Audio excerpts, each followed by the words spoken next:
चलिए एक्सरसाइज 1.4 का question number 2 हम स्टार्ट करते हैं। क्वेश्चन है write down the decimal expansion of दो रेशनल नंबर्स इन क्वेश्चन 1, जो क्वेश्चन 1 में हमने किया था, which have terminating decimal expansion, जिसका टर्मिनेटिंग डेसिमल एक्सपेंशन आया है उसी का हमें यहाँ पर उसका फाइंड करके दिखाना है।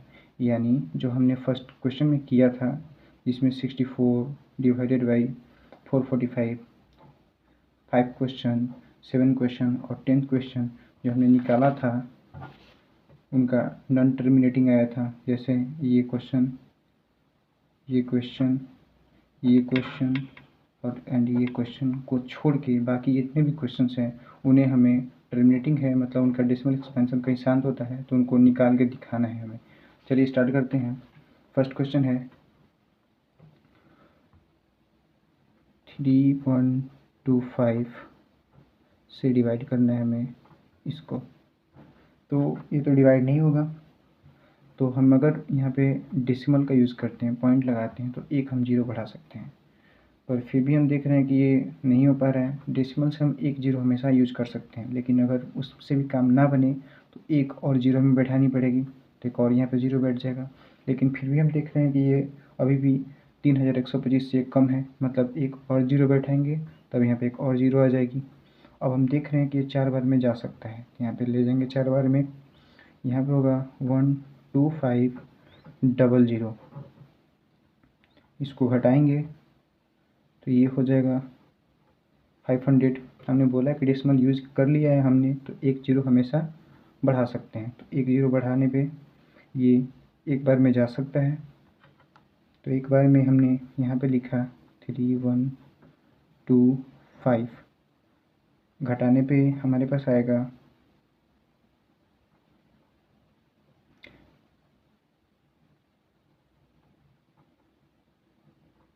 इतना आया। हमने डेसिमल यूज़ कर रखा है तो एक जीरो हम और भी बढ़ा सकते हैं क्योंकि ये छोटा अंक है।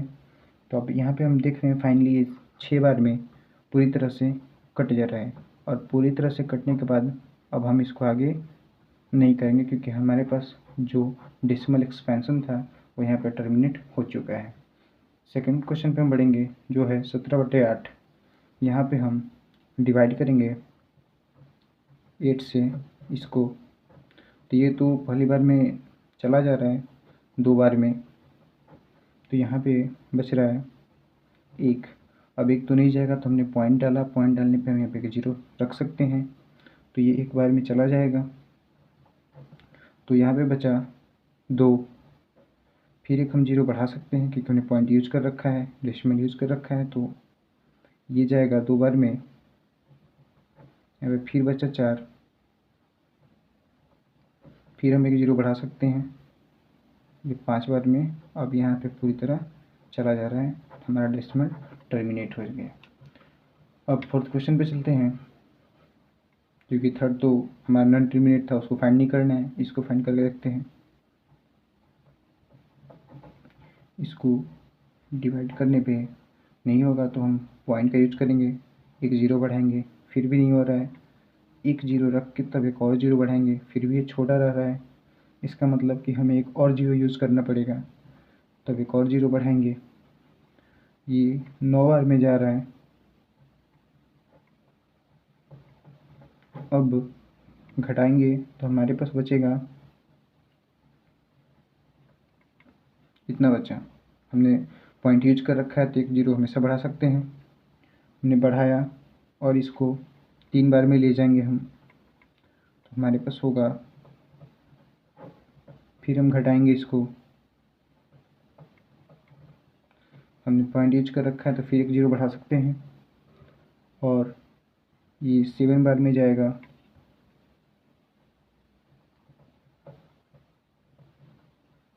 फिर हम इसको घटाएंगे तो हमारे पास बचेगा,